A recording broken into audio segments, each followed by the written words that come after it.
Richard Norton Smith, when you and Mark Farkas decided the list for the contenders, what was your objective?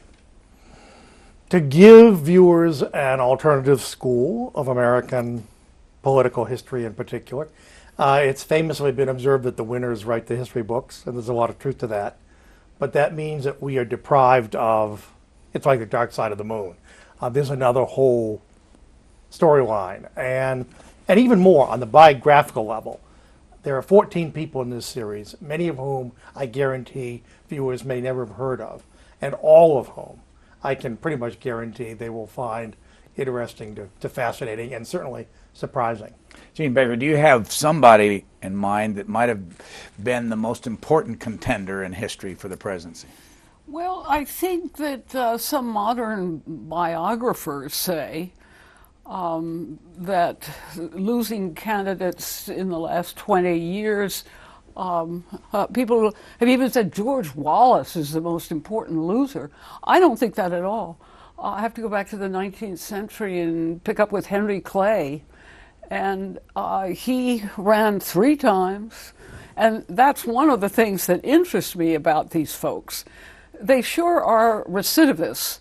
They keep at it, and it gives me new insight into defeat, which I would think one of the most humiliating things that could happen to you.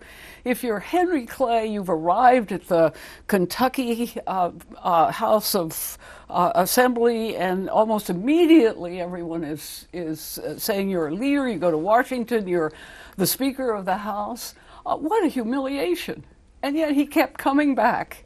And I do believe that he's one of these 14 who, had he been elected, either in 1824 or 1832 or 36, that he really would have made a difference in terms of the history of the country.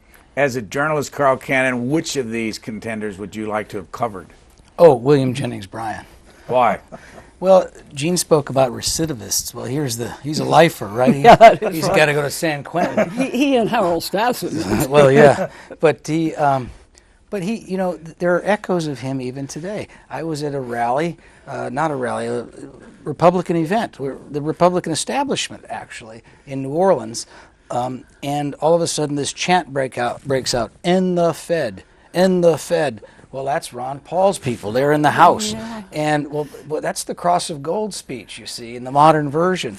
And so not only are they recidivists, but their themes echo through the years. Yeah.